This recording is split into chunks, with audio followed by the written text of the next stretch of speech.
السلام عليكم كل متابعين القناه اعزائي، يا رب تكونوا بخير. انا عادل ولي ودي قناه شوارع ومعلم اسكندريه. رايحين فين اليوم احنا وانتم معزومين عند منزل شاعر يوناني كبير. شاعر لم تنجب اليونان في تاريخها الحديث شاعر اعظم منه. هو شاعر يوناني مصري سكندري او شاعر مصري يوناني سكندري. النهارده رايحين فين؟ رايحين عند منزل قسطنطين كفافس، الشاعر اليوناني السكندري المشهور. احنا فين حاليا بالكاميرا؟ احنا موجودين في شارع اسطنبول اللي هو كان اسمه المستشفى الجريجي القديم او المستشفى اليوناني القديم. امامنا شارع صفية زغلول، وامامنا شارع السلطان حسين او شارع الشهيد صلاح مصطفى. خلفنا شارع النبي دانيال او شارع السومة، وخلفنا ايضا شارع كنيسة الابط او كنيسة الاباط. الشارع اللي امامنا طوالي ده في منزل قسطنطين كفافس. لما كان ساكن فيه قسطنطين كفافس كان اسمه شارع ليباسيوس عالم المصريات والاثار الالماني. ثم تحول اسم الشارع اللي امامكم الى شارع شرم الشيخ، ثم تحول الى شارع كفافس. حاليا اسمه شارع كفافس. على يميننا كده شارع النبي دانيال، امامنا خلف نهايه الشارع في شارع فؤاد ودار الاوبرا المصريه او دار الاوبرا في اسكندريه مسرح سيد درويش. احنا كده دخلنا شارع قسطنطين كفافس. على شمال الصورة المستشفى الجريجي القديم أو نادي الأسطول، وأيضا في أقدم مصانع لتريانو هنا موجودة في الشارع. أيضا كان في على اليمين كان في بيت قديم وتم إزالته وهده.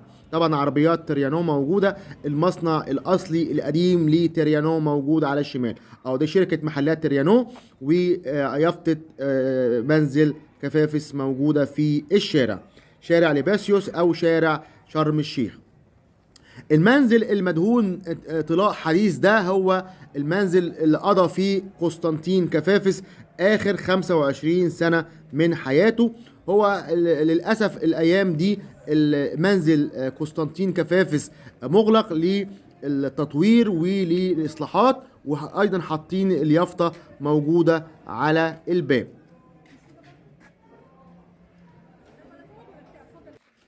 التصوير اللي امامكم ده تصوير قديم من فتره لمنزل كفافس لما كانت لسه عليه اليافط بتاعه السفاره اليونانيه. طبعا زي ما شايفين السفاره اليونانيه اليافطه بتاعتها متحف كفافس. طبعا هي تم تحويل المنزل او الشقه الى متحف، وبيتم استقبال الافواج السياحيه خصوصا من اليونان من الجريج. لو هتلاحظوا في الصوت الجريجيين او اليونانيين باستمرار متواجدين في هذا المتحف للزيارة.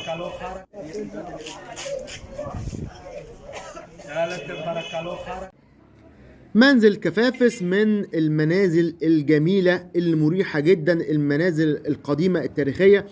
المنزل ده زيه زي منازل كتير قوي، تدخل جوه كده تحس براحة نفسية. المدخل، الدرابزين، درج السلالم، حاجة مريحة للأعصاب. ممكن تكون شيء بسيط جدا ولكنه مريح جدا للراحة للأعصاب للنفسية. هو موجود في الدور الثاني طبعا، ولكن الآن المتحف مغلق. كانت مكتبة اسكندرية من فترة احتفلت بشاعر اليونان قسطنطين كفافس أو الشاعر السكندري اليوناني قسطنطين كفافس. وأيضا في مكتبة اسكندرية كان يوجد بعض مقتنيات الشاعر اليوناني المشهور قسطنطين كفافس. للعلم معظم أو كل شعره كان باليوناني. كان القصايد كلها باليونان والديوان بتاعه باليوناني. كان يتحدث العربية ولكن دون أن يكتبها أو يقرأها. أشعاره ترجمت إلى لغات أجنبية كثيرة.